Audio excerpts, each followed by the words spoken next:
जै ठाम से अपने अबै छियै हमरा होइए शायद बिजलपुरा आसपास जी बिजलपुरे बिजलपुर ओहिठाम से एलियै जनकपुर में एकटा अलग पहचान बना लेलियै जी वो तो बहुत जल्दी विश्वलाल जी के पहचान में गेलै उ कोनो चमत्कार छै कि नहीं देखल जाए सबसे बड़का बात कथी है कि हमर काज कथी भेलै हम व्यक्ति के हृदय से जुड़े वाला काज के लिए माइंड से अपने कहियो एक नहीं भ सकै छी अहाँ भाव के तल पर एक भ सकै छी तो हम प्रथम काज कथी के लिए जे व्यक्ति भीतर में जे चीज है ओहि के बारे में चर्चा के लिए ओहि के बारे में हम वर्क के लिए अभी भी हमर वर्क जे चल रहा है बच्चा के ओकरा भीतर में हमारा स्कूल के स्लोगन जे छै अप दीपो भव यू हाँ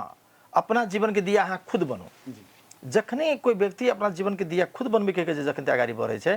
तखन वो अपना कमजोरियों के देखे छै अपना सफलतो के देखे छै तो अवेयरनेस के काज हम जखन आगाड़ी बढ़लिए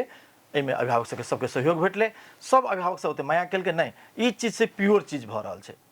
हाँ ई चीज पर अगर हम सब ओहि धरातल पर रही तो हम अहाँ कहि सकै छियै कि नहीं हम संतुष्ट छिकेगा ई शब्द अपने बहुत कम आदमी के भेटत जो कहि सकै जे हम संतुष्ट छिकेगा कहला संतोषम परम सुखम जे कहि देलकै हाँ ये शब्द साधारण शब्द नहीं छै जी वह चीज चरम हाँ व्यक्तित्व के चरम वह छै जी